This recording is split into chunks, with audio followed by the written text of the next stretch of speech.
हाँ, क्लास 11 के केमिस्ट्री को मैं आगे बढ़ाता हूँ। जो बेसिक कंसेप्ट है, इसमें आपको सबसे ज़्यादा जो है वो है मोल कंसेप्ट। मोल कंसेप्ट में लोग प्रायः हड़बड़ाते हैं। मोल कंसेप्ट है क्या, मूल संकल्पना है क्या? देखिए, हम इसको ऐसे समझते हैं कि जैसे हम लोग बहुत वस्तुओं को ग्रुप में लेते हैं। जैसे 12 वस्तु को दर्जन कहते हैं,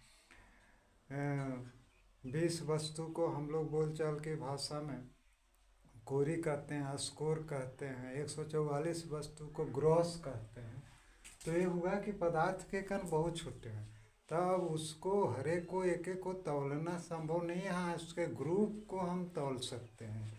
जैसे मान लीजिए कि बालू की बोरियों को, तो बालू को तो गिना नहीं जा सकता है, बालू की बोरियों को गिना जा सकता है। तो इस आधार पर मोल क्या होता है कि एक मोल मतलब कोई भी पदार्थ का जो स्पीसीज है उसमें कितने पार्टिकल्स हैं।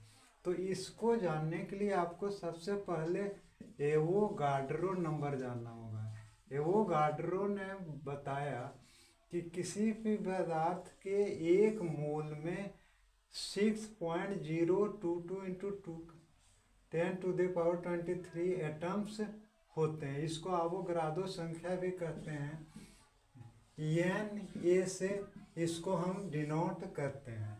अब समझिए, किसी भी पदार्थ के एक मोल में कणों की संख्या बराबर होगी। जैसे एक मोल हाइड्रोजन में 6.022 इंटू 10⁻23 एटम्स होगा, तो जल के एक मोल में भी उतना ही एटम्स होगा।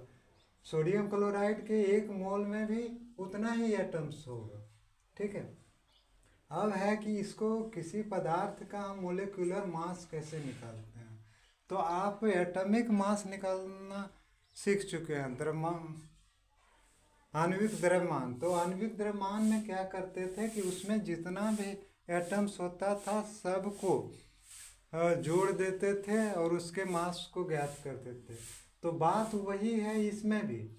तो उसका जितना भी एटम्स है सबको जोड़ दीजिए और उसको किस में व्यक्त कीजिए, ग्राम में, तब वह हो जाएगा मोलिकुलर मास। ठीक है। जैसे देखिए, जल का अगर आप एटॉमिक मास, आणविक द्रव्यमान निकालेंगे तो क्या होता था, 18U होता था ना। लेकिन जब जल का आप मोलर द्रव्यमान ज्ञात करेंगे तो क्या हो जाएगा, 18 ग्राम।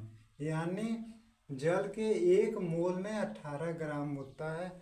अगर आपको मेरा वीडियो पसंद आ रहा होगा तो निश्चित रूप से आप लाइक और सब्सक्राइब करें। करते हो